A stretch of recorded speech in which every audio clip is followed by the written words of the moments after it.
Thanks for tuning in to The Real Deal Show, brought to you by ebodyboarding.com and Tribe Boards. Hey folks, Jay Reale back at you with another episode of The Real Deal Show, and this is a very special show. I have a guest with me who I'm honored to have in my presence. This man has been involved in wave riding for many, many years. You can see the box in between us, Viper surfing fins. This is the man responsible for Viper surfing fins, the inventor, the legendary bodysurfer from the Wedge, Fred Simpson. Fred, can I shake your hand? Certainly can. It's such a pleasure to have you here. Thank you, Jay. And I will say this, Fred, I'm stoked to have you, not only because you're a legend in the wave riding world, but also because when we began ebodyboarding.com in 1999, you were one of the first two companies that agreed to sell to Vicky and I as retailers. Really? I'm sure, you've talked to so many people about different things. You probably don't remember that. That's because your wife is so lovely, and I named my daughter Vicky also. Did you? Yes, that's it. Yeah. Look at that. Yeah, so that's small pretty world. cool. I love it. And I don't have any hair either. You're preaching to the choir, pal. Yeah. So I've had the honor to know Fred for probably somewhere in the neighborhood of 25 to 30 years. Yes. In the scheme of things, that's not a super long time. Fred, I really want to get into the meat of Fred Simpson. Let's before we get to the Viper story, there was a long history of Fred Simpson that led up to that. So let's go back. Let's go back to your upbringing. What I've read, you were raised in Long Beach. Is that where you were born? Yes, beautiful downtown Long Beach. LBC, as they call it now. So, I mean, from a young age, what were you into? Were you into other sports, or was it straight in the ocean for you at a young age? Well, it's not straight into the ocean, but the ocean's all around Long Beach, and that's the Long Beach. No, I was adopted. Okay. To start the whole thing, I was somebody down in Mississippi bred me. Okay. Yeah, and she was sent off to up by in Los Angeles to unwed mother's home because her mother from down there didn't want her to be born into the house down there, so sent her up there. Excuse me. My dad was an attorney. The gentleman that adopted me, luckily, I'm the luckiest guy on earth because he did. He is a huge attorney for Long Beach in all aspects. And he went down there and he could interview the girls and see what it is. And what are you going to have? It's going to be a boy. My dad wanted to have a boy. My mom and dad wanted to have a boy because they already had a daughter, and she couldn't have another child. So they interviewed him, and the mother that bore me, he said, "Please give me a call. I'll come up. I'll take him if he passes judgment." Wow. Wow. So that was the start of my life. So I don't know if I can use the word, but I was born a bastard. Well, what year was that, Fred? 1938. Okay. Yeah. So in 38, so you got adopted by a family in Southern California. Yeah, of one of the biggest, one of the biggest attorneys in Long Beach. And he was the attorney for the Bixby Land Company. There's Bixby Knolls in Long Beach. Yeah. There's Bixby Avenue. There's Bixby Park. Right. Yeah, the Bixbys. They moved in with all the people that came across the United States at the same time herding beef cattle. Oh, wow. Anyway, so that's me. Okay, so you the year were you adopted soon after birth then?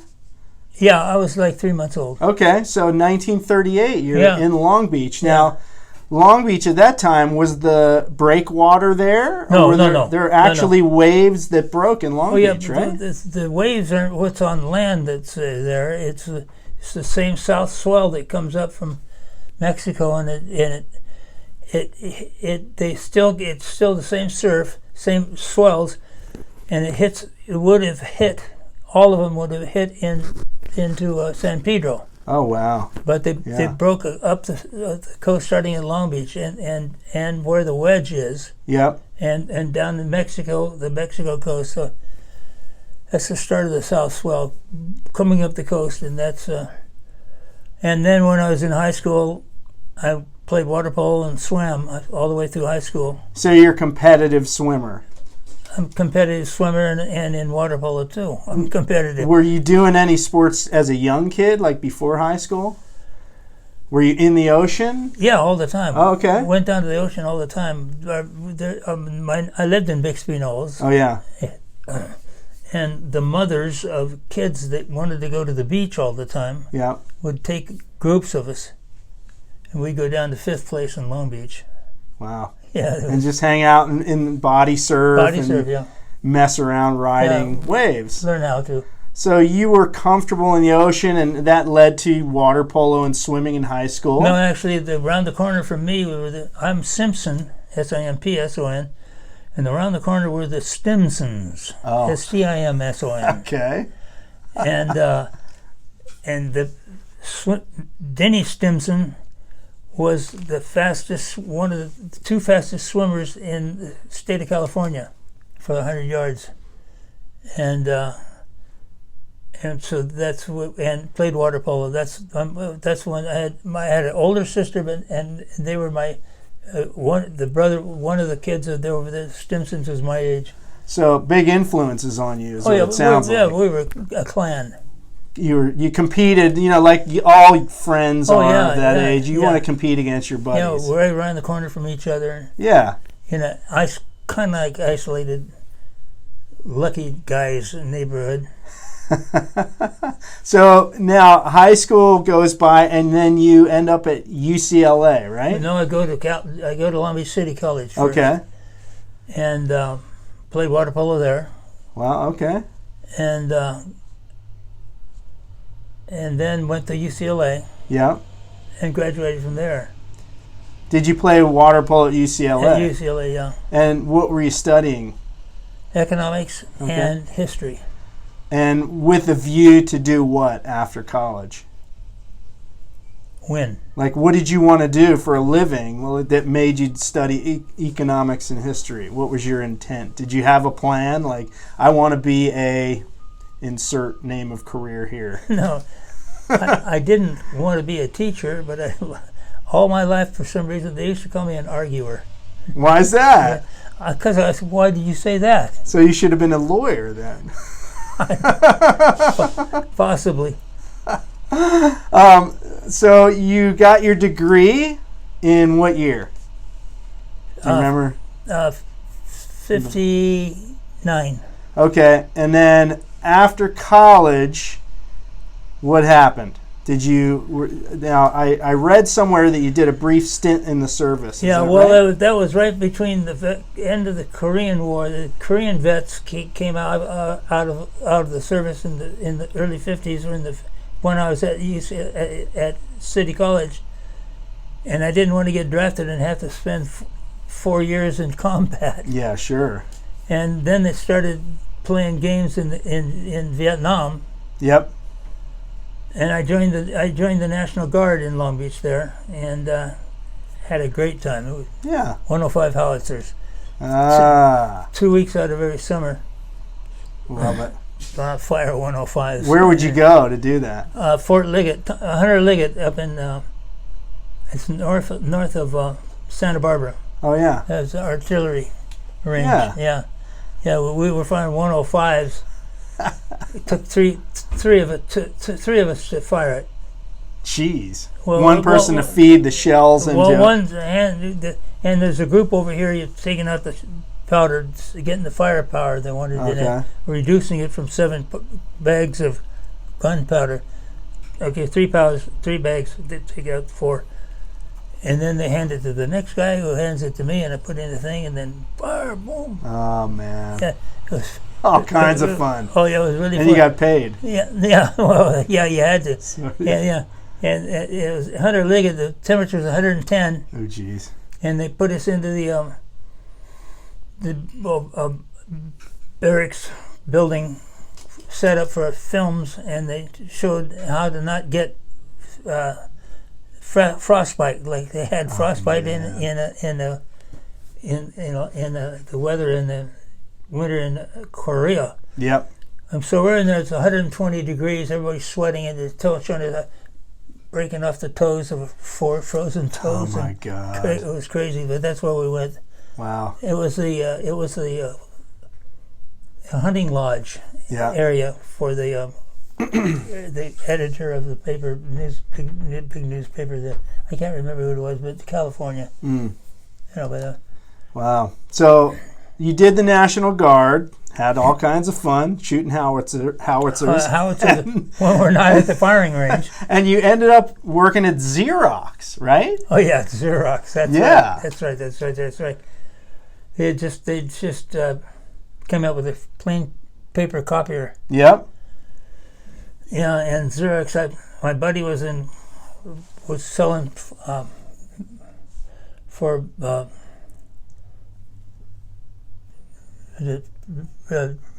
I'm trying to think of the thing.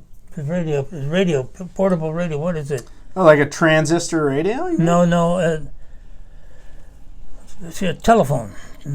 Oh, like a cell phone? Early cell phone? Yeah, something like that. Yeah. Okay. Yeah. Anyway, I got a job selling street selling into businesses. Yep. The first Xerox machines set up for desks. Oh yeah. Yeah. Wow. So yeah, that was 813s and 813 copier and stuff like that. And that was when copiers were just really taking off. Yeah, Xerox was the leader back in those days. Right. Yeah. So that's kind of when you were moving into body surfing down in Huntington Beach, right? And then you found out about the Wedge. Well, I was sitting out at a lifeguard in Long Beach for 14 years. Okay. And we were sitting one day, guard who was the brother of a pretty famous swimmer, Don Reddington. Okay. And my age. Don Reddington was my age. Yeah. And he was really a fast swimmer at City College. Yeah. And his brother was. We were sitting on the beach together at the thing. And he said, and we would break for hey, call up, hey, need a break, gotta go to the bathroom. and down would come some guy to we play out in the water. We would go and surf. Yeah. When the surf was up. Right. So this guy was a good swimmer too. He says, and we were body surfing, see. And he said, "You ever heard of the Wedge?" I said, "No." He said, "Well, it's down in Newport Beach. You gotta go down there and get going with that thing." So five of us went down for the first time to go to the Wedge. And when you got there, was there a crew there already in place that were regulars? Ironically, Don Reddington, when the guy and I swam out, he said, "Hey, Don, so and so told me to say hello if I get out here and see you." And he gave me some pointers because he was head of cheese. Yep. And fit right. We fit right in. That's everything. Yeah. And so but the crew, as they called themselves, was there. And by the way, 2022, there's still a quote Wedge crew. Oh yeah, it just kept going. New generations, and some of the old guys still hanging out down there. Yeah, I go down there once in a while. You mentor the new guys, which is super cool. Yeah, I'm not a regular now, but. Yeah, but you are in your presence. Maybe not in the water, but you're a lifetime regular at the Wedge. There's no question about that. No, come on. Yeah. But they know me. They know who I am when they come out because I'm bald-headed. Oh, my gosh. Well, so let me ask you, what year was that the first year you went to the Wedge? Do you remember?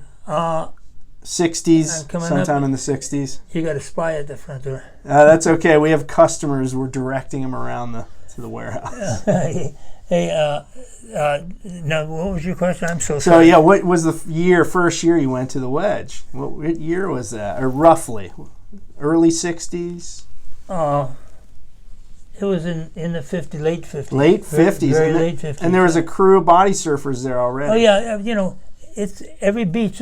It's funny. I did an examination on that. See, because, and sure enough, the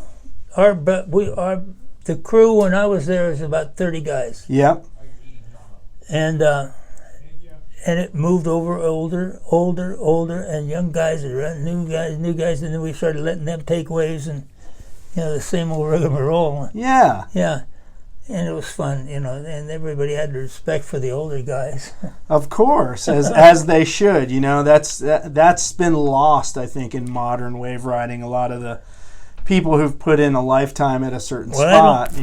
I don't know of any regular wave rider or the crew that didn't hurt themselves badly. So let's talk about that. You've seen tons of injuries at the Wedge over the years. What's the worst you've seen? Give me an example. And then tell me one that's happened to you that was really bad. Well, the first one I got that was really bad was I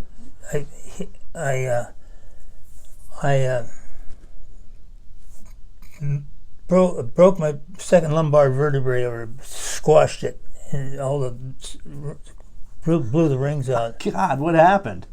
I was coming across a wave that snapped shut. A barrel. I was in a barrel. The wedge goes into a barrel. Yeah.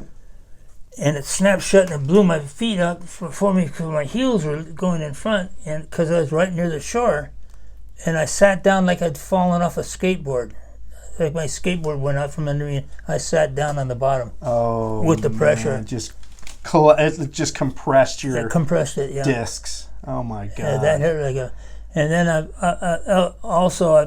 I've been taken away from the Wedge at least 2 times, but it was 2 times. By ambulance? Ambulance, yeah. Hitting my head. Like concussion? Concussion. Good Lord. Well, I come out, I come out, and the guard station there, Simpson. Simpson again. Well, or anybody who's in the, go down and see if he knows what day it is. Oh, yeah. Oh, my God. And in comes the... So there was a thing they called the Fred. It was like a move that you did. No. Oh, yeah. What's the deal with the Fred? It's some arm position. No. Okay. Here's what it is. This is a big deal. Doing the Fred. Yes. Okay. So, my style was, because I was down.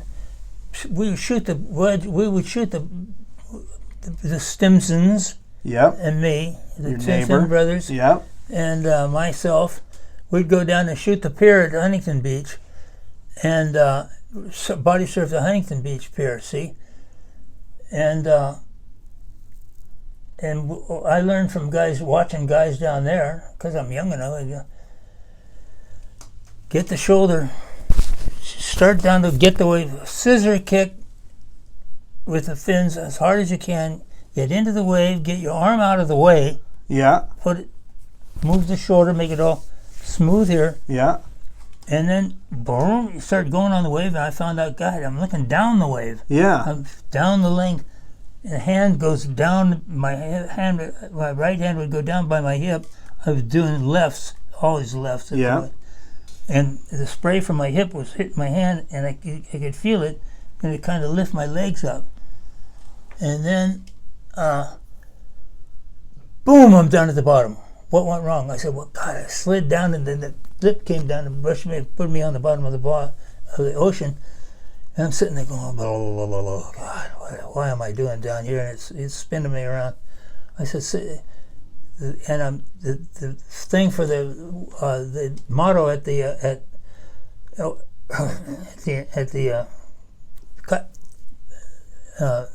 company, copier company. Xerox, yeah. Yeah. There's always a better way. Okay. So I came out of the water. I was like, what is this? What would be a better way? Well, I couldn't. My legs were starting to slide down the wave, because the wave would be, it's vertical, then it comes concave, and then you get down to the bottom, and the game's over, and the curls got that.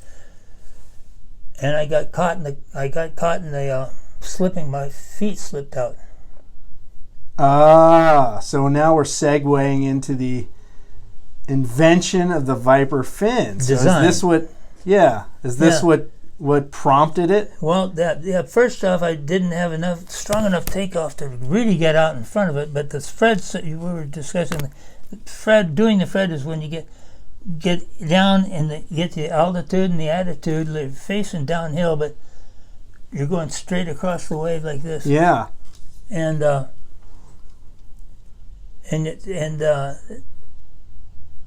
that's what they call the Fred, doing the Fred. I said, what the hell is that? What's doing the Fred? That's recording.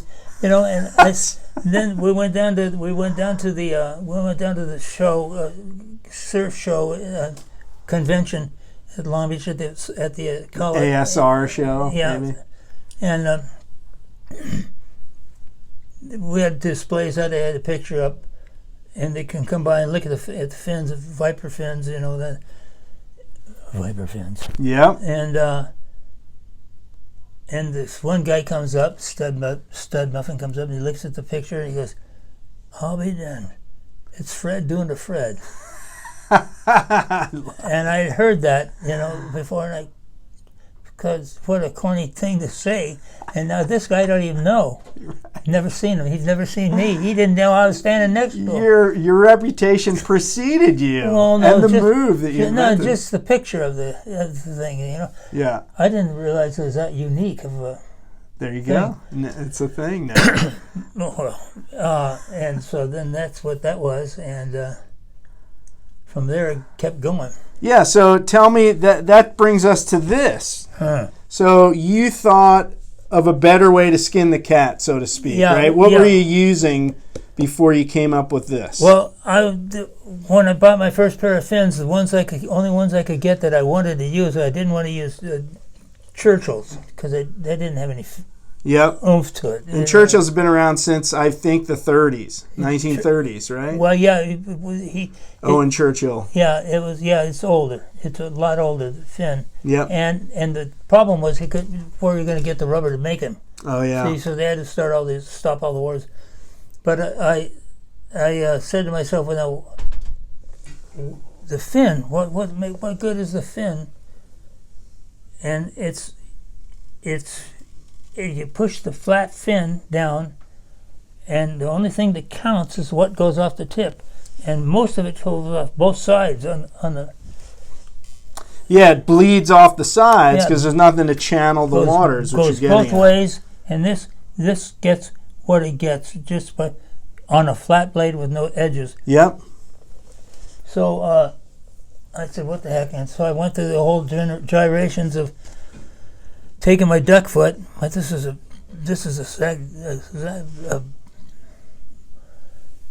medium duck foot from the 50s. Yep. And that's what you could get.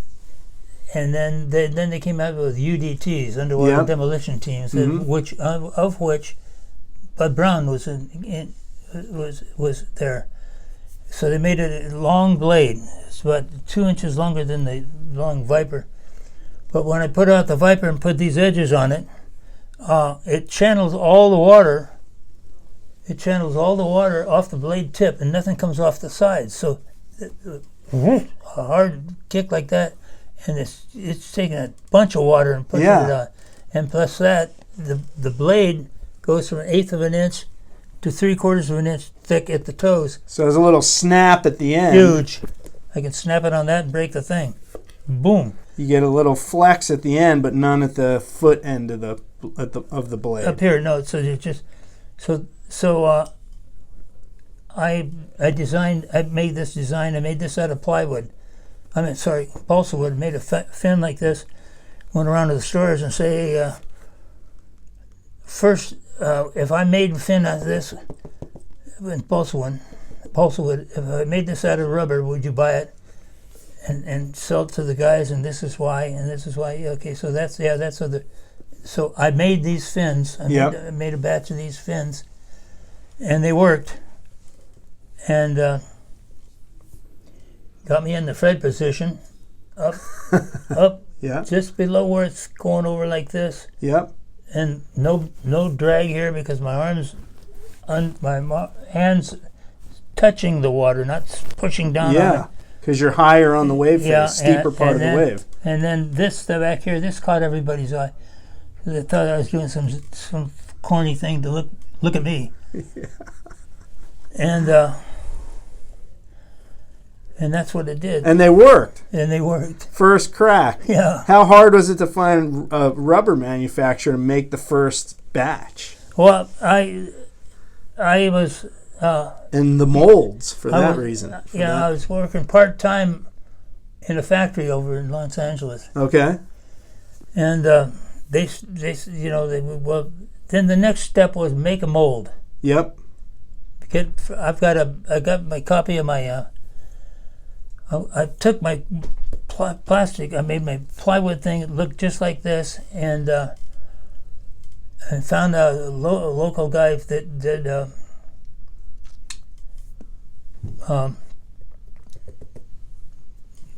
copy, what do you call it? Like trademark? No, the law. Copyright laws, you mean? Yeah, it's like trademark something or other, no? Does it say it on the fin?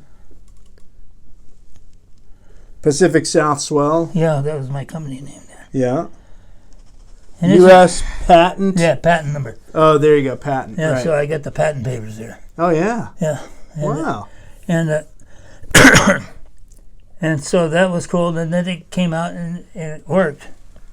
And so you got the shops to carry the fin? Yeah. In the Southern California area or just in your specific area?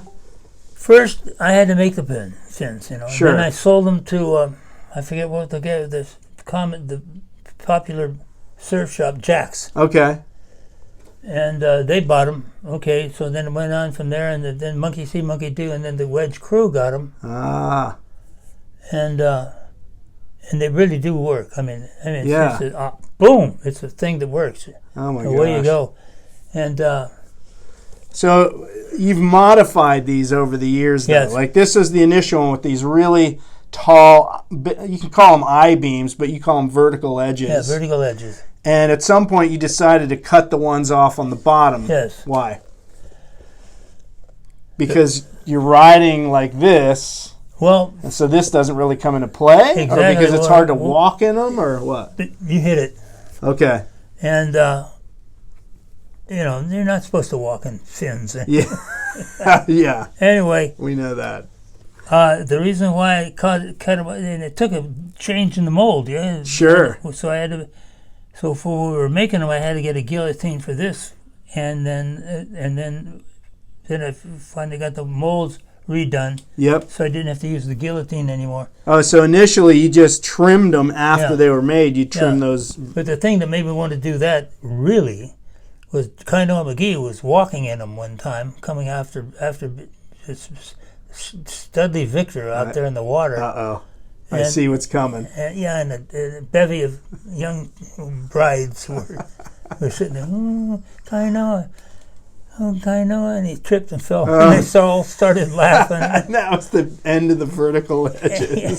He called me up first thing. And he said, "Oh, Fred, you got to get rid of these vertical. Cut them down." So you did a pair for him. Oh, and yeah, it worked. Oh yeah. See, but by now it's hit in Hawaii. Yes. And around different places, and they're loving them. Okay, except for Kainoa. Well, one other thing I'll notice here: no drain hole in this early version of the Viper. Yeah. Well, yeah. What prompted you to make a fin with no drain hole? Initially, you just thought it wasn't needed. I was being dumb. Okay. Yeah, but it's essential. Yeah. So you added the drain hole, you removed the vertical edges, and then you added a splash of color on the blade, either yellow or orange. Yes. Why? John Shearer, do you know him? Bodysurfer from the South Bay. Supreme. Yes. From South Bay, yes. Yep, and, John Shearer, yep. And I'd known him all the way through the whole thing. Mm-hmm. And met him by this bodysurfer. I don't know which beach it was. We couldn't move. And he said, "Hey, Fred." And he loved the fins. Yep. He says, "Is there any way you can put some color on them? Any kind of color so that the judges sitting up in the pier can see the fins flipping, the fins flipping around and coming out of the water when we ducked out." I said, "Yeah." So I said, "Hey, can you put I said to the thing, can you put a yellow dot, and not a bunch of different colors, but a yellow dot, can you put it on the bottom?" Oh, wow. And they did. That's crazy. Yeah, John Shearer. Well, okay, so what I'm going to do is, Fred, we're going to end part 1 of this interview, and then we're going to pick up with part 2. So for now, folks, I don't want to cut you off, so we're going to continue this after we shut this off, but I'm going to release these in 2 parts. So, folks, part 1 of Fred Simpson interview completed. Thank you for watching The Real Deal Show. Be sure to subscribe, hit the thumbs up, and be sure to tune in for part 2 of the Fred interview. We're going to continue this. Thanks for watching, and see you in the surf. Do what you're told.